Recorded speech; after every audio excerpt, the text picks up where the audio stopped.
Boa tarde, gente. E aí, tudo bem com vocês? Há uns 2 dias atrás eu tinha postado tanto no Insta quanto no Face uma enquete sobre o que vocês gostariam que eu postasse no vídeo dessa semana. E eu botei dois temas bastante atuais e ao mesmo tempo bastante diferentes, né, distintos, que seria um de Código de Defesa do Consumidor e o outro recursos de multas e infrações, no que tange o direito de trânsito, certo? E por um pouco mais do dobro dos votos, quem ganhou dessa vez foi o recurso de trânsito, né? Recurso de multas e infrações. Então hoje eu vou estar falando para vocês brevemente sobre isso, que eu acho que é um tema bem legal, bem pertinente. Sem contar que, né, gente, uns tempos para cá, vamos botar aí de 2 anos para cá, tem sofrido diversas mudanças. E não falo nem só pela questão da pandemia, não, que houve várias resoluções, mas eu falo pela questão mesmo que o CTB mesmo está mudando, né? Tanto na questão de pontuação, renovação e por aí vai. Mas, como é um tema muito grande, vamos nos atentar hoje um pouquinho sobre recursos de multas e infrações. Bom, já é do conhecimento de todo mundo, ainda mais de quem dirige, né? Que assim que um agente de trânsito vê um condutor, né, o proprietário do veículo, fazendo, né, realizando algum tipo de ação que é considerada como uma infração de trânsito, ou pelo menos pelo agente ele acha que é uma infração de trânsito, né, do conhecimento dele, ele aplica o que a gente chama de auto de infração de trânsito, certo? Até uns tempos atrás, esse auto de infração de trânsito muitas vezes eram sobre duas formas. Ou era pelo auto de infração de trânsito propriamente dito, que era aquele papelzinho amarelo, né, que a pessoa lá escrevia, né, o agente de trânsito escrevia qual que era o artigo, observações, etc. E alguns outros, que geralmente isso acontecia, né, quando o infrator ou possível infrator estava presente, ou quando ele não estava presente, também vinha uma notificação de autuação, só que via correios, certo? Hoje em dia, a gente está, né, num mundo mais globalizado, mais tecnológico, e agora tem muitos órgãos de trânsito que já aderiram à questão do auto de infração de maneira digital. Então, tá cada vez ficando mais difícil você ver aquele auto de infração de trânsito, aquele papelzinho amarelo que você anotava, ok? Então vamos lá, vamos para o que interessa. Notificação de trânsito, de autuação de trânsito. Quando um condutor ele comete algum tipo de infração de trânsito, o órgão de trânsito responsável por ter feito aquela autuação, ele vai fazer uma autuação e mandar diretamente para o proprietário do veículo, certo? E a partir daí, o proprietário do veículo ele vai ter um prazo de pelo menos 15 dias para oferecer uma defesa prévia. O que é isso? Ele vai fazer uma defesa para aquele órgão que autuou ele, certo? Falando se foi mesmo ele, se foi outro condutor, se houve alguma irregularidade dentro daquela notificação, se na verdade não teve nenhum tipo de infração, foi um equívoco, enfim, ele vai querer falar diversos tipos de motivos por o qual ele não deve ser aplicado a ele, né? Uma infração, certo? Bom, mas vamos lá. Aí você me pergunta, mas tem que ser 15 dias mesmo? Porque eu ouvi falar que tem que ser 30 dias, né? Para defesa, e que se passa dos 30 dias para eu receber a notificação, eu posso tirar a multa. Então vamos lá, não é bem assim. Vamos começar do princípio.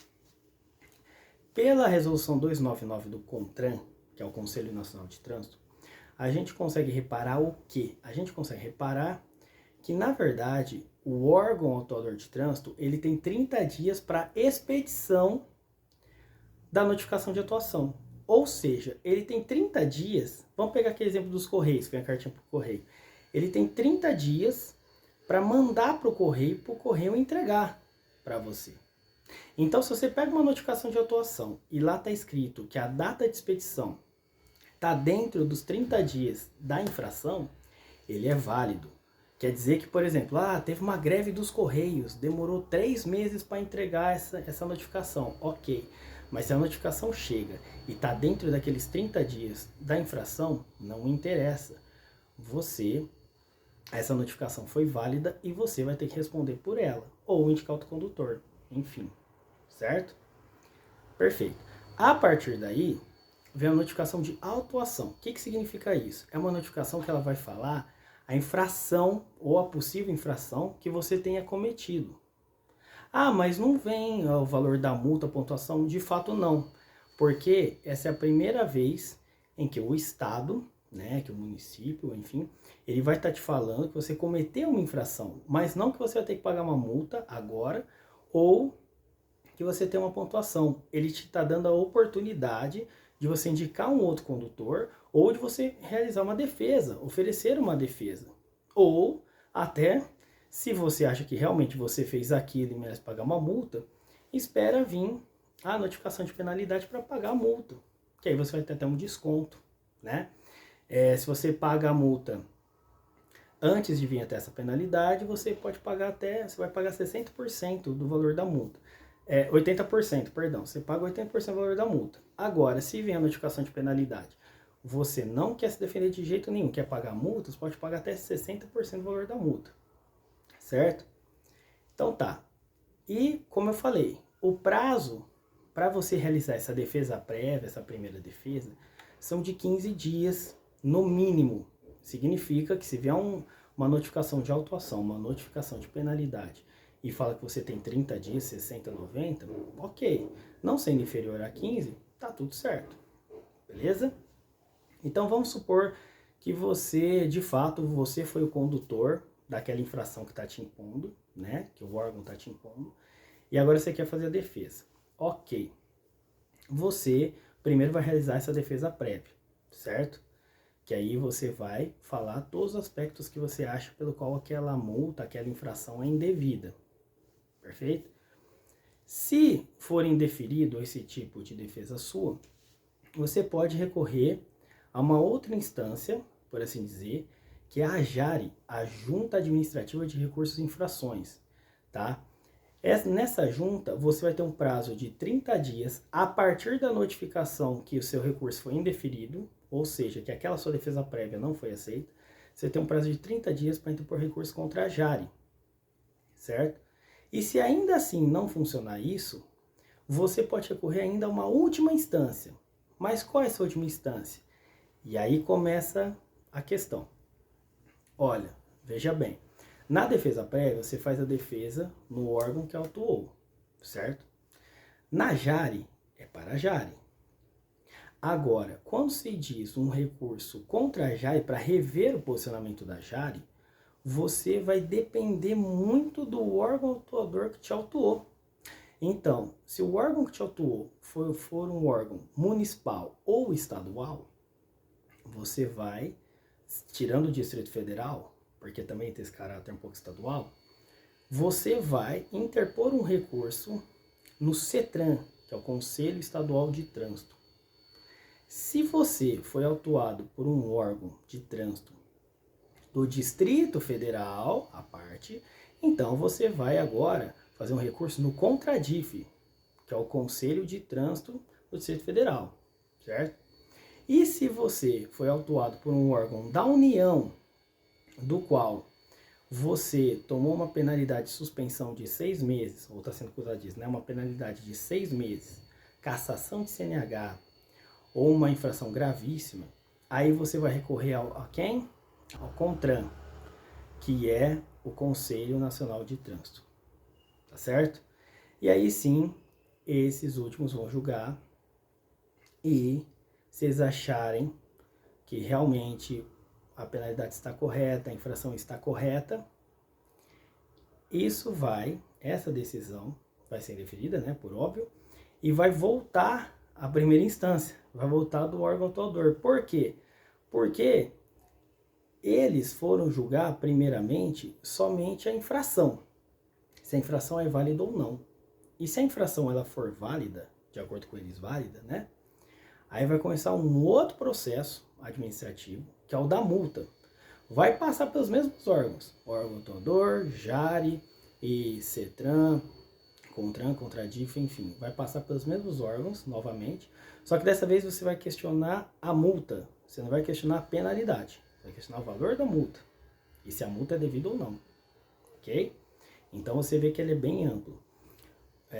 Cumpre a gente destacar aqui que enquanto você está nesse processo administrativo, fazendo recurso atrás de recurso, aquela penalidade fica suspensa, certo? Então ela não é extinta, certo? Mas também a princípio não é devida. Ela vai continuar existindo, só que ela vai estar suspensa, tá certo? Se você, por exemplo, tem algum tipo de dúvida, quando eu falei do CONTRAN, por exemplo, né, que é o Conselho Nacional de Trânsito, porque eu falei, olha, você vai recorrer ao CONTRAN quando for um órgão atuador da União, só que quando ele aplica penalidade do quê? De suspensão de pelo menos 6 meses, né, de mais de 6 meses, cassação de CNH, uma infração gravíssima. Se for por um órgão da União, mas não se enquadrar nisso, o tipo de infração ou penalidade, você vai recorrer à JARI também. Mas é num órgão especial da JARI, no qual vai estar julgando o coordenador geral da JARI, um presidente da junta e o presidente da junta que apreciou os seus recursos anteriores, certo? Beleza. Bom, o que mais podemos falar aqui do uso de recursos e infrações? A gente pode falar o seguinte: muitas vezes um processo administrativo ele é gratuito, certo? Ou seja, ele não precisa necessariamente de um advogado, de um profissional habilitado para estar realizando essa defesa.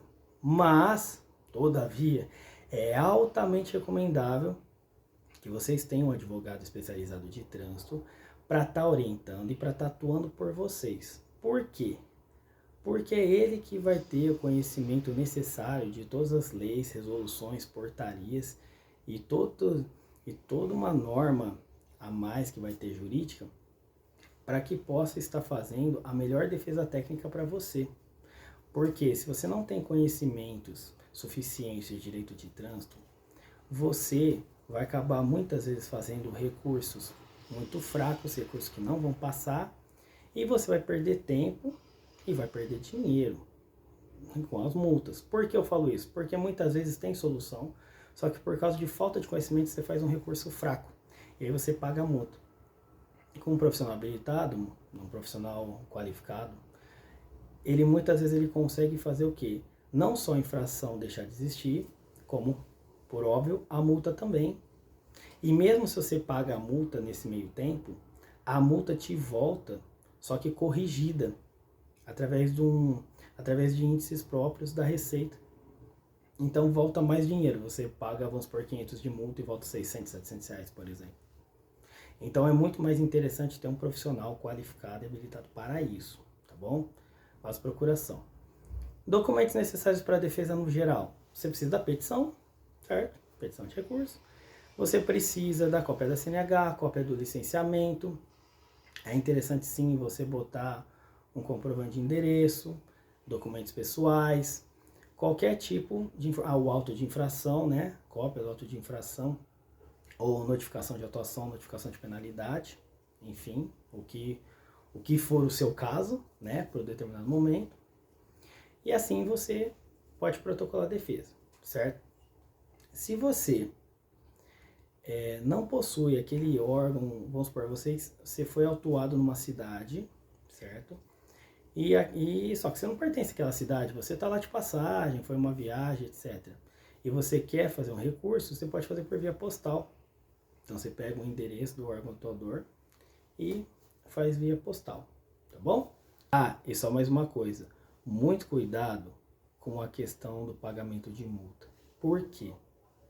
Porque se você não paga a multa, entra com recurso, mas você perde no recurso administrativo, perde em tudo, perde em penalidade, perde na questão da infração, se a infração é válida ou não, você vai ter que pagar essa multa, vai ter um prazo.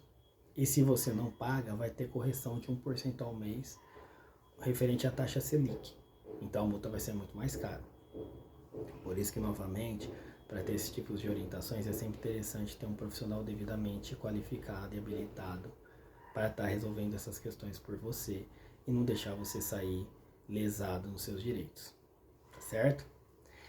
Bom, isso foi apenas uma breve, né, explicação sobre direito de trânsito, mas eu gostaria de falar para vocês o seguinte. Caso vocês tenham gostado desse vídeo, eu vou estar postando outros tipos de vídeo. Vou estar postando este vídeo também no meu canal do YouTube, chama Prosando Direito. É muito bacana, é um canal muito recente que eu fiz, mas ele é bem bacana. Eu vou estar postando várias curiosidades de vários direitos, de várias áreas, que pode interessar a todos. Não só alguns profissionais de direito, como também pessoas que não têm nenhuma forma de ligação com o direito. Mas eu acho que é sempre bom todos saberem, porque nós precisamos saber nossos direitos, né? E nós precisamos saber o que é devido, o que não é devido. Então, caso vocês tenham gostado, dê aqui seu joinha, dê aqui o compartilhe. E vou estar postando aqui também, vou postar no Stories até, o meu canal, e na legenda também o meu canal Prosando Direito. E peço para que vocês sigam, para que vocês compartilhem, se inscrevam, que vai ser muito legal. Eu sempre vou estar postando uns vídeos novos. E eu acho que todos vocês vão gostar bastante, tá bom? Agora mais duas coisinhas, mais dois assuntos. Primeiro assunto. Já estou preparando aqui uma live. Já estou aqui para fazer uma live com um colega meu que ele atua no direito de trânsito já faz muitos anos, cerca de 10 anos. E vai ser bem bacana porque a gente vai estar falando sobre o novo CTB, sobre todas as mudanças que tiveram no CTB pela lei mais recente que foi sancionada pelo presidente Jair Bolsonaro. Então a gente vai falar sobre essa questão do aumento de pontos, né? Sobre se tem algum tipo de infração ou não nova, se vai mudar alguma coisa de procedimento, enfim. Vão ter várias curiosidades que a gente vai estar abordando, tá? Então continuem ligados aqui, continuem seguindo, que eu vou sempre deixando bem claras as informações de quando isso for ocorrer, tá? Para vocês não perderem. E também eu vou estar postando lives de tempos em tempos, até mesmo de outros assuntos que podem interessar a todos, que eu também vou estar sempre divulgando.